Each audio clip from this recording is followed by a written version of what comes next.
All the select statements we have seen so far are simple queries. That means single statements retrieving data from individual database tables. So that means we are extracting data from one table at a time. But SQL also enables you to derive data from multiple tables. So there are many ways to query multiple tables at a time. In this session, we will see union all, union, intersect, except. If you remember set theory in your school mathematics, these union, intersect and except functions works similar to that. So union will combine the data from two tables. If you consider each circle as a one table, so union will combine all the data from two tables, and intersect will bring the data which is common between those two tables. So left table, right table, and whatever the common part we have, that common part will come in intersect. Similarly, except will bring the data from left table and ignores whatever the data in the right table. And also in the left table, if there is any common records between left and right table, it will ignore those common records as well. So it will bring the data of left table except right table. So these are the single line comments. Union combines the result tables of multiple queries, and intersect brings the records that exist in all query results. So that means that exist in both tables, and except results from the first query which are not available in subsequent query. So query you can consider as a query or table, both are same.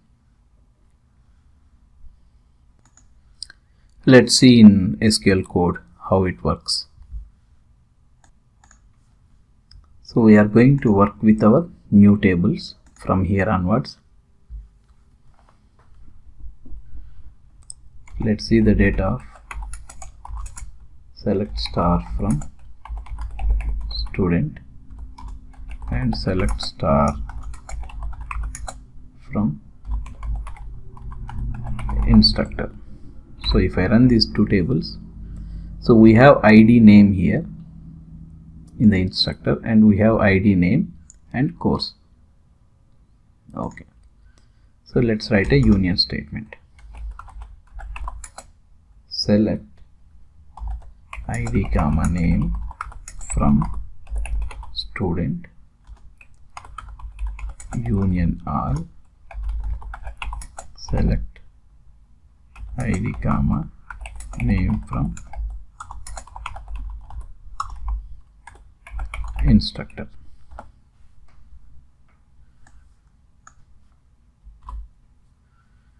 So we got IDs from student table and we got name from student table.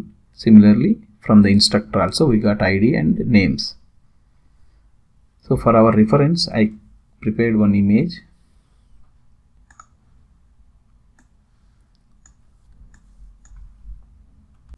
So this is the image of our tables. So from students we have student IDs and student names, and from the instructor we have instructor IDs and names. Sometimes, as we see, students and instructor may be a student and student may be a instructor. So we merged all the data of students and instructor with union all. But there are some rules to follow when you are preparing union condition. For example, if I add from the student table, if I add course,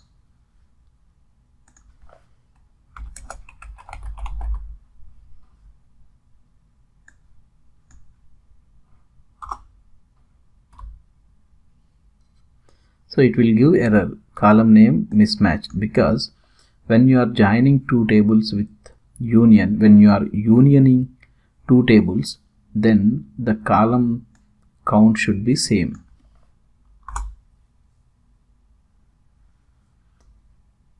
And similarly, if I shuffle the column names here, name, then ID, it will give result error again. Attribute value is not a number, because when you are joining ID and the first column is an integer and you are adding some text into that numerical, so it will not understand and it will give error. So always follow the same type of data,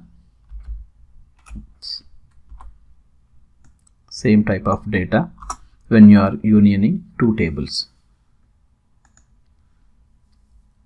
So in union also, for example, if you run this result and you can see ID and name, and you can put some restriction like ID should be less than or equal to 3 something.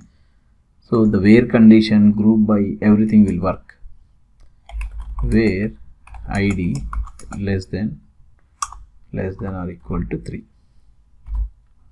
So from first table it is restricted to 3, less than or equal to 3, and in the second table we got 7, 8, 9 are from the second table instructor. So like that you can add where condition. And even we have course is not there, so for example course is not null. So let me remove this condition and see the count. So we have 14 rows and course is not part of the projection list, and we have 13. One row is having course null value. Like that you can also rename a column. So for example ID as student ID.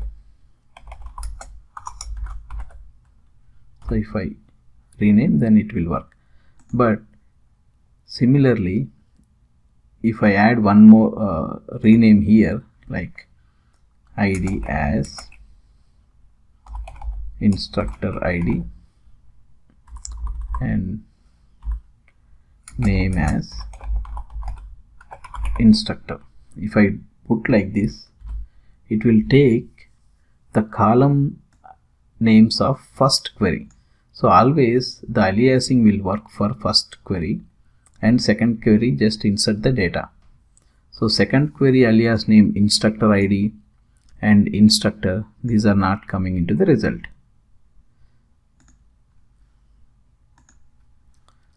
So the result is always first query column names. Okay, let's remove this and run the statement again. So if you see, we have duplicate values. Student ID 1 John, and then 4 duplicates, and here 4 again, 9 is duplicate.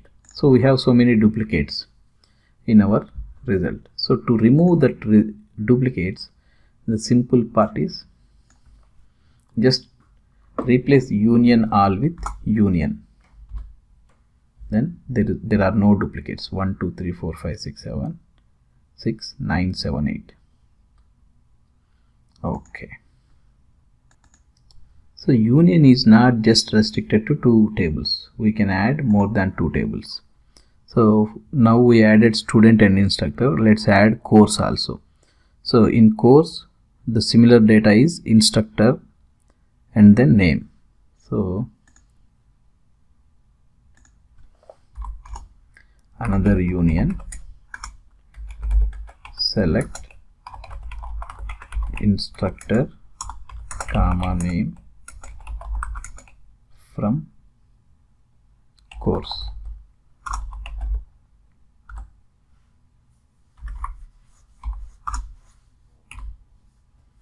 So we have added one more column.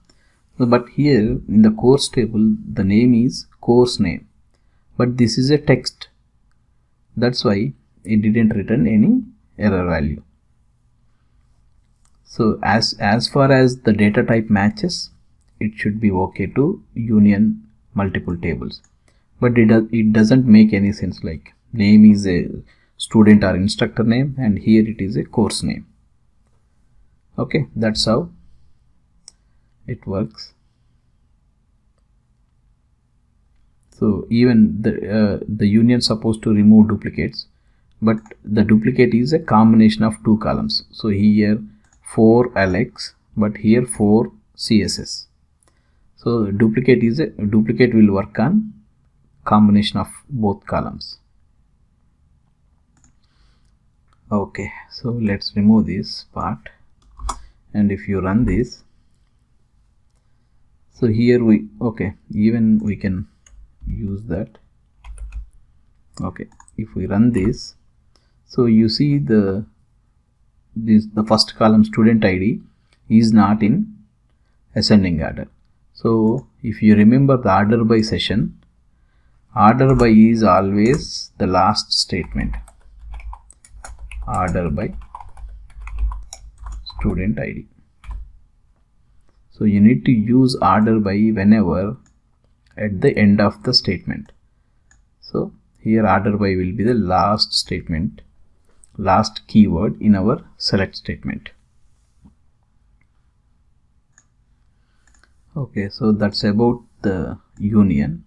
Let's remove this part. Let's see intersect.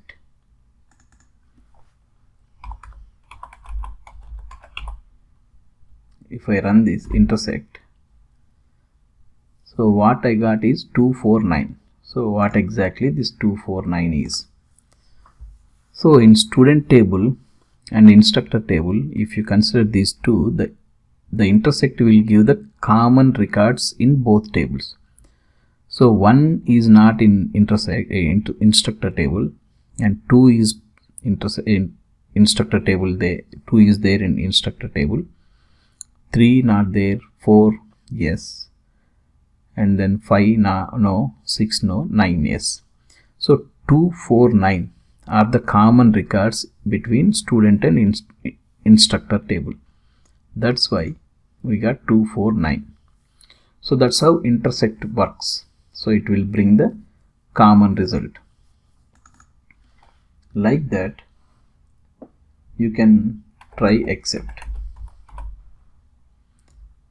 As we see, except will bring the records which are not part of the second table, and those are part of first table only.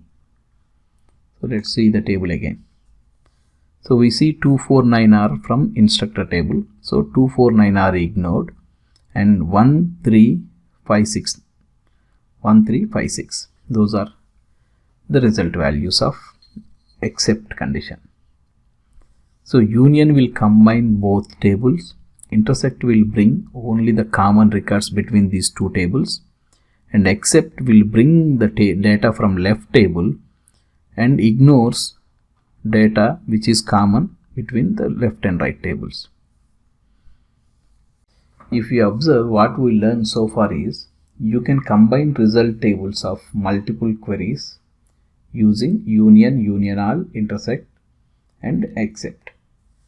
But the conditions what we need to follow is individual result tables must have same number of columns and the data type should be compatible. So integer should go to integer and nvarchar should go to nvarchar.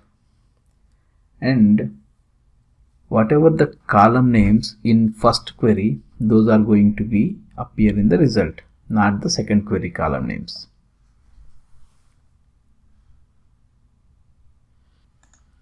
So that's all about this set functions. In the next session, we'll see the joins. Thank you.